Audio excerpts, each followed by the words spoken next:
Hello friends, भारतीय संविधान सभा से एसएससी के द्वारा जितने भी क्वेश्चंस अब तक पूछे गए हैं उन सारे के सारे क्वेश्चंस को हम लोग इस वीडियो में डिस्कस करने वाले हैं। और हर एक क्वेश्चन की टैगलाइन भी आपको यहाँ पर देखने को मिल जाएगी कि कौन सा क्वेश्चन एसएससी के किस एग्ज़ाम में और किस तारीख को किस वर्ष में पूछा गया है, वो भी आप यहाँ पर बखूबी देख पाएंगे। तो चलिए शुरू करते हैं। तो पहला क्वेश्चन पूछ रहा है कि जवाहरलाल नेहरू के अधीन भारत की अंतरिम सरकार का गठन कब किया गया था।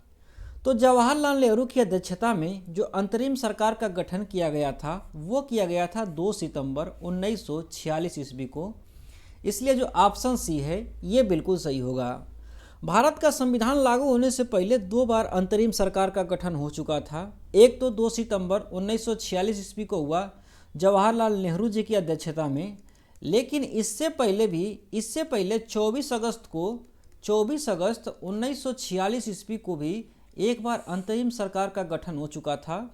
और ये जो सरकार थी 24 अगस्त 1946 ईस्वी को बनी थी, वो बनी थी वेवेल की अध्यक्षता में। जो लॉर्ड वेवेल था इसकी अध्यक्षता में ये अंतरिम सरकार बनी थी 24 अगस्त 1946 ईस्वी को। और उसमें जो जवाहरलाल नेहरू जी थे वो उपाध्यक्ष थे, इसको भी आप ध्यान रखिएगा।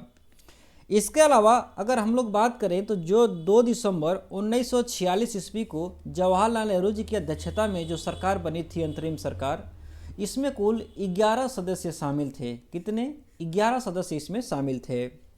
और इसमें किसको किसको कौन सा पद दिया गया था वो भी हमारे लिए एग्ज़ाम की दृष्टि से बहुत ही महत्वपूर्ण हो जाता है। तो उस अंतरिम सरकार में जो गृह मंत्रालय था और जो सूचना प्रसारण मंत्रालय था, इसके मंत्री जो है वो सरदार वल्लभ भाई पटेल को बनाया गया था। इसको आप ध्यान रखिएगा, कई बार एग्जाम्स में पूछा जा चुका है। इसके अलावा कृषि एवं खाद्य विभाग जो है वो डॉक्टर राजेंद्र प्रसाद जी को दिया गया था। इसके बाद जो रक्षा मंत्रालय था वो बलदेव सिंह को दिया गया था। रक्षा मंत्री जो है वो बलदेव सिंह को बनाया गया। उसके बाद कानून मंत्री जो है वो जोगेंद्र नाथ मंडल को बनाया गया था। इसको भी आप ध्यान रखेंगे। उसके अलावा श्रम मंत्री जो है वो जगजीवन राम को बनाया गया था। इसको भी आप ध्यान रखेंगे। नेक्स्ट क्वेश्चन, ये क्वेश्चन कह रहा है कि 1946 ईस्वी में बनी अंतरिम सरकार में गृह मंत्री एवं सूचना और प्रसारण मंत्री निम्नलिखित में से कौन थे। तो जो अंतरिम सरकार बनी थी 1946 ईस्वी में, इसमें सरदार वल्लभ भाई पटेल जो है वो गृह मंत्री एवं सूचना और प्रसारण मंत्री बनाए गए थे। इसलिए जो ऑप्शन बी है ये बिल्कुल सही होगा। इसके अलावा जो राजेंद्र प्रसाद जी हैं ऑप्शन ए में, इनको जो है वो खाद्य एवं कृषि मंत्री बनाया गया था। इसको भी आप ध्यान रखेंगे कि जो राजेंद्र प्रसाद जी हैं उन्हें खाद्य एवं कृषि मंत्री बनाया गया था। और जो सरदार वल्लभ भाई पटेल थे इनके पास जो है वो गृह मंत्रालय और सूचना एवं प्रसारण मंत्रालय था। इसको भी आप ध्यान रखेंगे। इसके अलावा हमारे देश में जो अंतरिम सरकार बनी थी वो 2 बार बनी थी। कब कब? तो एक बनी 24 अगस्त 1946 ईस्वी को, और ये किसके अध्यक्षता में बनी थी? तो ये जो है वो लॉर्ड वेवेल के अध्यक्षता में बनी थी। इसको आप ध्यान रखेंगे। और ये जो है वो 13 सदस्यीय समिति थी। कितने लोग थे इसमें? 13 सदस्य थे। और जो दूसरी बार बनी थी अंतरिम सरकार वो बनी थी 2 सितंबर 1946 ईस्वी को, और इसके अध्यक्ष जो थे वो थे जवाहरलाल नेहरू जी। ये जो अंतरिम सरकार थी वो जवाहरलाल नेहरू की अध्यक्षता में बनी थी और इसमें कुल 11 सदस्य थे। इसको भी आप ध्यान रखेंगे। नेक्स्ट क्वेश्चन, ये क्वेश्चन कह रहा है कि भारत की अंतरिम सरकार जो कि 1946 ईस्वी में बनी थी के संदर्भ में वित्त मंत्रालय का कार्यभार निम्नलिखित में से किसने संभाला था। तो वित्त मंत्रालय का जो कार्यभार था वो जो है वो लियाकत अली खान जी ने संभाला था। इसलिए जो ऑप्शन बी है ये बिल्कुल सही होगा। जो हमारी अंतरिम सरकार बनी थी 2 सितंबर 1946 ईस्वी को, उसमें जो है वो लियाकत अली खान जी को वित्त मंत्री बनाया गया था। इसको आप ध्यान रखेंगे। इसके अलावा जो जॉन मथाई थे उन्हें जो है वो उद्योग एवं आपूर्ति मंत्रालय दिया गया था। इसको भी आप ध्यान रखेंगे। उसके बाद जो श्रम मंत्रालय है उसको जो है वो जगजीवन राम जी को दिया गया था। अर्थात जो जगजीवन राम जी थे उन्हें श्रम मंत्री बनाया गया था। इसको भी आप ध्यान रखेंगे। और जोगेंद्र नाथ मंडल जी जो हैं उनको जो है वो विधि मंत्रालय दिया गया था। इसको भी आप ध्यान रखेंगे। नेक्स्ट क्वेश्चन, ये क्वेश्चन कह रहा है कि निम्नलिखित में से किसे 1947 ईस्वी में स्वतंत्र भारत का पहला कानून मंत्री नियुक्त किया गया था। तो स्वतंत्र भारत में पहला कानून मंत्री जो है वो किसे नियुक्त किया गया था, तो वो नियुक्त किया गया था डॉक्टर भीमराव अंबेडकर जी को। इसलिए जो ऑप्शन बी है ये बिल्कुल सही होगा। अच्छा, जो अंतरिम सरकार बनी थी उसमें कानून मंत्री किसे बनाया गया था, तो उसमें कानून मंत्री बनाया गया था जोगेंद्र नाथ मंडल जी को। इसको आप ध्यान रखिएगा। और स्वतंत्र भारत में कानून मंत्री कौन बने थे पहले, तो वो बने थे डॉक्टर भीमराव अंबेडकर जी। इसको भी आप ध्यान रखिएगा। इसके अलावा जो सरदार वल्लभ भाई पटेल थे उन्हें गृह एवं सूचना एवं प्रसारण मंत्री बनाया गया था। इसको भी आप ध्यान रखेंगे। नेक्स्ट क्वेश्चन, ये क्वेश्चन कह रहा है कि निम्नलिखित में से कौन स्वतंत्र भारत के पहले वित्त मंत्री थे। तो स्वतंत्र भारत के पहले वित्त मंत्री कौन थे, तो वो थे आर के षणमुखम चेट्टी जी। कौन थे, आर के षणमुखम चेट्टी। इसलिए जो ऑप्शन बी है ये बिल्कुल सही होगा। जो ऑप्शन डी में दिया है भीमराव अंबेडकर, ये पहले कानून मंत्री थे। इसको भी आप ध्यान रखिएगा। नेक्स्ट क्वेश्चन, ये क्वेश्चन कह रहा है कि निम्नलिखित शख्सियतों में से किसे संविधान के दस्तावेज का मसौदा तैयार करने वाली संविधान सभा के कानूनी सलाहकार के रूप में नियुक्त किया गया था। तो संविधान सभा के कानूनी सलाहकार के रूप में डॉक्टर BN राव जी को नियुक्त किया गया था। इसलिए जो ऑप्शन डी है ये बिल्कुल सही होगा। इसके अलावा जो ऑप्शन सी है BR अम्बेडकर, भीमराव अंबेडकर, इसको भी ध्यान रखिएगा कि इनको जो है वो प्रारूप समिति का अध्यक्ष बनाया गया था। इसको भी आप ध्यान रखिएगा। नेक्स्ट क्वेश्चन, ये क्वेश्चन कह रहा है कि निम्नलिखित शख्सियतों में से कौन संविधान के दस्तावेज का मसौदा तैयार करने वाली संविधान सभा का मुख्य प्रारूपकार थे। तो संविधान सभा के मुख्य प्रारूपकार जो थे वो थे SN मुखर्जी। कौन थे, SN मुखर्जी। इसलिए जो ऑप्शन डी है ये बिल्कुल सही होगा। अच्छा, संविधान सभा के प्रमुख सलाहकार कौन थे, तो प्रमुख सलाहकार जो थे वो थे BN राव। इसको भी आप ध्यान रखिएगा, ये भी कई बार एग्जाम में पूछा जा चुका है।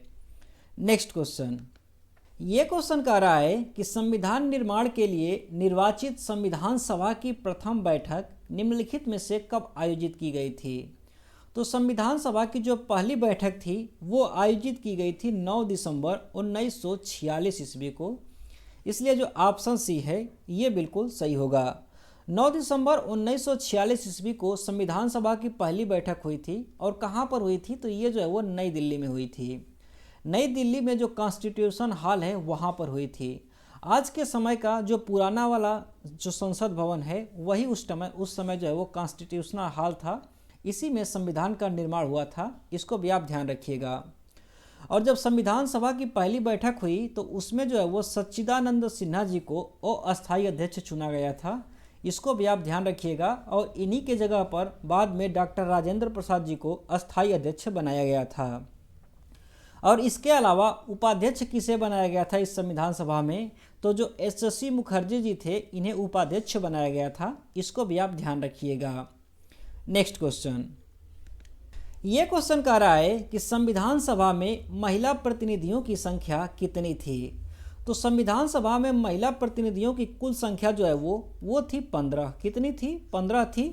इसलिए जो ऑप्शन सी है ये बिल्कुल सही होगा।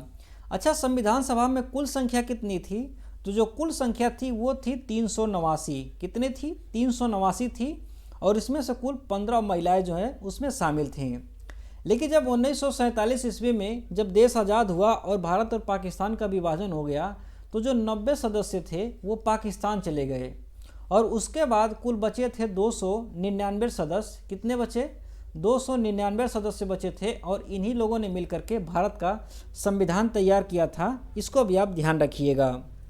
नेक्स्ट क्वेश्चन, ये क्वेश्चन कह रहा है कि निम्नलिखित में से कौन संविधान सभा की प्रारूप समिति का सदस्य नहीं था।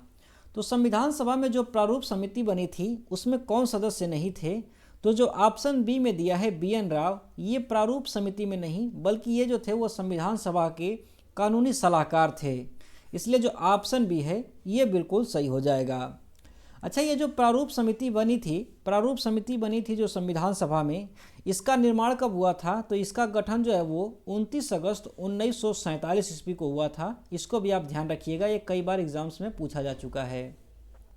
और ये जो प्रारूप समिति थी इसका अध्यक्ष बनाया गया था डॉक्टर भीमराव अंबेडकर को। किसको?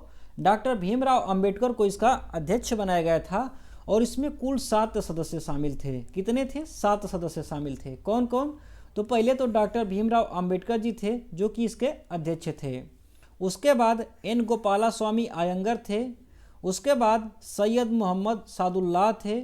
उसके बाद अल्लादी कृष्ण स्वामी अयंगर थे। उसके बाद डॉक्टर के एम मुंशी जी थे। उसके बाद एन माधव राव थे जो कि बी एल मित्तल के स्थान पर आए थे। और उसके बाद टी टी कृष्णामाचारी थे जो कि डी पी खेतान के स्थान पर आए थे। ये 7 लोग जो थे वो इस प्रारूप समिति में शामिल थे। इसको आप ध्यान रखिएगा। नेक्स्ट क्वेश्चन, ये क्वेश्चन कह रहा है कि निम्नलिखित में से कौन 1946 ईस्वी में मद्रास निर्वाचित क्षेत्र से संविधान सभा के सदस्य चुने गए थे। तो मद्रास से चुन करके आने वाले संविधान सभा में जो व्यक्ति थे वो थे अम्मू स्वामीनाथन। कौन थे? अम्मू स्वामीनाथन जी थे। इसलिए जो ऑप्शन बी है ये बिल्कुल सही होगा। इसके अलावा अगर हम लोग बात करें कि जो हंसा जीवन राम मेहता हैं, जो हंसा जीवन राम मेहता हैं, ये जो हैं ये कहाँ से आए थे? तो ये जो है वो बम्बई से आए थे। कहाँ से? बम्बई से चुन करके आए थे। इसके अलावा जो कमला चौधरी हैं ये कहाँ से आई थी? तो ये जो है वो उत्तर प्रदेश से चुन करके आए थे। इसके अलावा बेगम एजाज रसूल जो हैं ये भी यूपी से ही चुन करके आए थे। तो इनको भी आप ध्यान रखिएगा। नेक्स्ट क्वेश्चन, ये क्वेश्चन कह रहा है कि संविधान सभा की मसौदा समिति में कितने सदस्य शामिल थे? तो जो संविधान सभा की मसौदा समिति थी जिसे कि प्रारूप समिति भी कहा जाता है, इसमें कुल 7 सदस्य शामिल थे। इसलिए जो ऑप्शन सी है ये बिल्कुल सही होगा। ये जो मसौदा समिति है या प्रारूप समिति है इसका गठन जो है वो 29 अगस्त 1947 ईस्वी को किया गया था। इसको भी आप ध्यान रखिएगा। और इसके अध्यक्ष जो थे वो थे डॉक्टर भीमराव अंबेडकर जी थे और इसमें कुल 7 सदस्य शामिल थे। इसको आप ध्यान रखिएगा। नेक्स्ट क्वेश्चन, ये क्वेश्चन कह रहा है कि संविधान सभा ने किस वर्ष में भारत के लिए एक मसौदा संविधान तैयार करने के लिए डॉक्टर बी आर आम्बेडकर की अध्यक्षता में मसौदा समिति का गठन किया था? तो भीमराव अंबेडकर की अध्यक्षता में मसौदा समिति जो है इसका गठन जो है वो 29 अगस्त 1947 ईस्वी को हुआ था। इसलिए जो ऑप्शन सी में दिया है 1947 ये बिल्कुल सही हो जाएगा। इसके अलावा अगर बात करें तो जो डॉक्टर भीमराव अंबेडकर थे ये मसौदा समिति के अध्यक्ष थे और इसमें कुल 7 सदस्य शामिल थे। इसको आप ध्यान रखिएगा। और चूंकि डॉक्टर भीमराव अंबेडकर इसके अध्यक्ष थे इसीलिए डॉक्टर भीमराव अंबेडकर को संविधान का निर्माता भी कहा जाता है। इसको भी आप ध्यान रखिएगा। नेक्स्ट क्वेश्चन, ये क्वेश्चन कह रहा है कि संविधान सभा के उस सदस्य का नाम बताइए जिन्होंने कहा कि हमारे संविधान की प्रस्तावना में उन बातों को अभिव्यक्त किया गया जिसके बारे में हमने सोचा था या इतने लंबे समय के लिए जिसका सपना देखा था। तो ये कहने वाले व्यक्ति कौन थे? तो ये थे अल्लादी कृष्ण स्वामी अयंगर जी। कौन थे? अल्लादी कृष्ण स्वामी अयंगर थे। इसलिए जो ऑप्शन बी है ये बिल्कुल सही होगा। ये जो अल्लादी कृष्ण स्वामी अयंगर हैं इसके बारे में अगर और बात करें तो ये जो थे एक भारतीय कानूनी अधिवक्ता थे और यह एक शिक्षा शास्त्री थे। इसको भी आप ध्यान रखिएगा। और ये जो है वो संविधान सभा में सदस्य भी चुने गए थे। और अगर इनके बारे में बात करें तो ये जो है वो 1929 से लेकर के 1944 ईस्वी तक ये जो है वो मद्रास राज्य में एडवोकेट जनरल के पद पर भी कार्य कर चुके थे। इसको भी आप ध्यान रखिएगा। नेक्स्ट क्वेश्चन, ये क्वेश्चन कह रहा है कि संविधान सभा का 5वां सत्र कब आयोजित किया गया था? तो संविधान सभा का जो 5वां सत्र था वो आयोजित किया गया था 14 अगस्त से लेकर के 30 अगस्त 1947 ईस्वी तक। इसलिए जो ऑप्शन सी है ये बिल्कुल सही होगा। इसके अलावा अगर हम लोग बात करें तो जो संविधान सभा था इसका जो है वो कुल 11 सत्र आयोजित किया गया था। कितना? 11 सत्र आयोजित किया गया था। और इसका जो पहला सत्र था वो शुरू किया गया था 9 दिसंबर 1946 ईस्वी को और ये चला था 23 दिसंबर 1946 ईस्वी तक। इसको भी आप ध्यान रखिएगा। नेक्स्ट क्वेश्चन, ये क्वेश्चन कह रहा है कि भारत की संविधान सभा में ऐतिहासिक उद्देश्य संकल्प को निम्नलिखित में से किसके द्वारा प्रस्तुत किया गया था। तो जो उद्देश्य संकल्प था इसको संविधान सभा में जवाहरलाल नेहरू जी के द्वारा पेश किया गया था, इसलिए जो ऑप्शन सी है ये बिल्कुल सही होगा। ये जो उद्देश्य प्रस्ताव था इसको जवाहरलाल नेहरू जी ने संविधान सभा का जो तीसरी बैठक हुई थी उसमें 13 दिसंबर 1946 ईस्वी को इन्होंने पेश किया था और इसको जो है वो 22 जनवरी 1947 ईस्वी को स्वीकार कर लिया गया था। इसको भी आप ध्यान रखिएगा। नेक्स्ट क्वेश्चन, ये क्वेश्चन कह रहा है कि संविधान सभा द्वारा सर्वसम्मति से उद्देश्य संकल्प को कब अंगीकृत किया गया था। तो जो उद्देश्य संकल्प था जिसे कि जवाहरलाल नेहरू ने पेश किया था इसको 22 जनवरी 1947 ईस्वी को जो है वो स्वीकार किया गया था, इसको जो है वो अंगीकृत किया गया था, इसलिए जो ऑप्शन बी है ये बिल्कुल सही होगा। अगर इसके अलावा हम लोग बात करें तो ये जो उद्देश्य संकल्प था इसको 13 दिसंबर 1946 ईस्वी को 13 दिसंबर 1946 ईस्वी को इसको पेश किया गया था संविधान सभा में और इसको 22 जनवरी 1947 ईस्वी को स्वीकार कर लिया गया था। इसको आप ध्यान रखिएगा। और इसको पेश करने वाले कौन थे, तो वो थे पंडित जवाहरलाल नेहरू जी। इसको भी आप ध्यान रखिएगा। नेक्स्ट क्वेश्चन, ये क्वेश्चन कह रहा है कि संविधान सभा ने भारतीय संविधान को कब अपनाया था। तो संविधान सभा ने भारत की संविधान को 26 नवंबर 1949 ईस्वी को अपनाया था, इसलिए जो ऑप्शन ए है ये बिल्कुल सही होगा। और चूंकि 26 नवंबर 1949 ईस्वी को संविधान को अपनाया था संविधान सभा ने, इसीलिए 26 नवंबर को जो है वो संविधान दिवस भी मनाया जाता है। संविधान दिवस जो है वो 26 नवंबर को मनाया जाता है। इसको भी आप ध्यान रखिएगा। नेक्स्ट क्वेश्चन, ये क्वेश्चन कह रहा है कि भारत के संविधान के निर्माण में कितना समय लगा था। तो भारत के संविधान का जो निर्माण किया गया था इसमें कुल लगभग 3 साल लगा था, लगभग 3 साल लगा था। लेकिन जो एग्जामिनर है वो एक्यूरेट टाइम पूछता है, तो एक्यूरेट टाइम लगा था 2 वर्ष 11 माह और 18 दिन।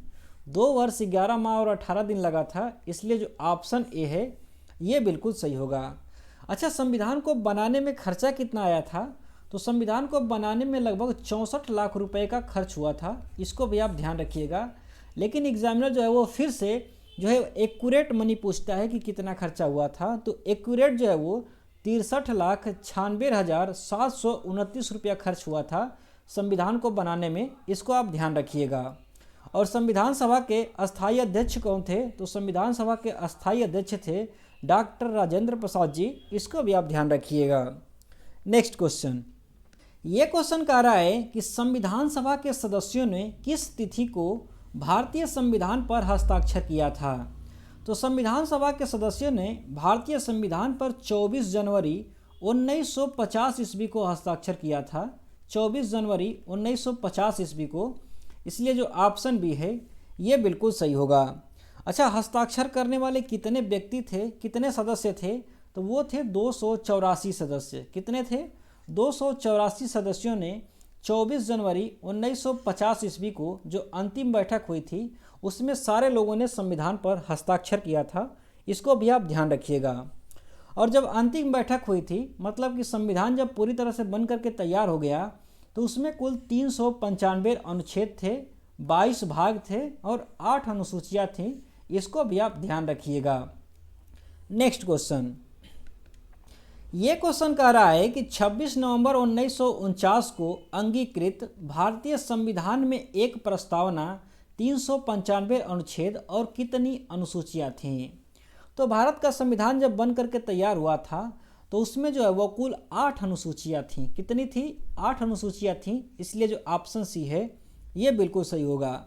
जब बन करके तैयार हुआ तो उस समय 8 अनुसूचियाँ थीं, लेकिन वर्तमान में अब 12 अनुसूचियाँ हो चुकी हैं। इसको भी आप ध्यान रखिएगा। और जो अनुच्छेद हैं वो वर्तमान में आज भी 395 भी हैं, 395 ही हैं क्रम की दृष्टि से अगर देखा जाए तो। इसको भी आप ध्यान रखिएगा। नेक्स्ट क्वेश्चन, ये क्वेश्चन कह रहा है कि किसी देश के लोकतंत्र को उसकी किसके अनुसार डिजाइन किया जाता है और लोकतंत्र में कोई भी बदलाव तभी संभव है जब कोई संशोधन किया जाए। तो लोकतंत्र में जो संविधान होता है इसी के अनुसार जो है वो डिज़ाइन किया जाता है वहाँ का लोकतंत्र, और इसमें जो है वो बदलाव तभी हो सकता है जब उसमें संशोधन किया जाए। इसलिए जो ऑप्शन सी है ये बिल्कुल सही होगा। नेक्स्ट क्वेश्चन, ये क्वेश्चन कह रहा है कि 1950 ईस्वी में भारतीय संविधान लागू होने के बाद संविधान सभा का अस्तित्व समाप्त हो गया। 1952 ईस्वी तक इसने किस रूप में कार्य किया था? तो 1950 ईस्वी में जब संविधान सभा का काम खत्म हो गया, अर्थात संविधान बन करके तैयार हो गया, तो उसके बाद 1952 ईस्वी तक यही संविधान सभा जो है वो भारत की अस्थायी संसद के रूप में कार्य किया था। इसलिए जो ऑप्शन बी है ये बिल्कुल सही होगा। जब 1950 ईस्वी में संविधान बन करके तैयार हो गया, उसके बाद नई सरकार बनने तक, नया आम चुनाव होने तक, मतलब पहला आम चुनाव होने तक और संसद का निर्माण होने तक यही जो संविधान सभा थी इसने अस्थायी संसद के रूप में कार्य किया था। इसको आप ध्यान रखिएगा। नेक्स्ट क्वेश्चन, ये क्वेश्चन कह रहा है कि पहली निर्वाचित संसद निम्नलिखित में से किस वर्ष अस्तित्व में आई थी? तो भारत में पहली बार जो निर्वाचित संसद थी वो आई थी 1952 ईस्वी में। कब आई? 1952 ईस्वी में। इसलिए जो ऑप्शन सी है ये बिल्कुल सही होगा। भारत में जो पहला आम चुनाव हुआ था वो हुआ था 1951-52 में। कब से कब तक? तो 25 अक्टूबर 1951 से लेकर के 21 फरवरी 1952 के बीच में पहला आम चुनाव हुआ था, और इसमें कुल जो है वो 489 सीटों पर चुनाव हुआ था। इसको भी आप ध्यान रखिएगा। और इसके बाद जो है वो 13 मई 1952 ईस्वी को जो है वो पहला लोक सत्र का अधिवेशन शुरू किया गया था। इसको भी आप ध्यान रखिएगा। तो फ्रेंड्स, इस वीडियो में बस इतना ही। बाकी के जो क्वेश्चंस हैं वो आपको नेक्स्ट वीडियो में मिलेंगे। जो नेक्स्ट क्लास होगी उसमें आपको बाकी के क्वेश्चन मिलेंगे। ये क्लास आपको कैसी लगी आप हमें कमेंट बॉक्स में ज़रूर बताएं। अगर ये अच्छी लगी हो तो वीडियो को लाइक करें, और बाकी की जो वीडियोस आने वाली हैं उनका नोटिफिकेशन पाना चाहते हैं तो चैनल को सब्सक्राइब भी कर लें। Thanks for watching. Have a nice day. Thank you.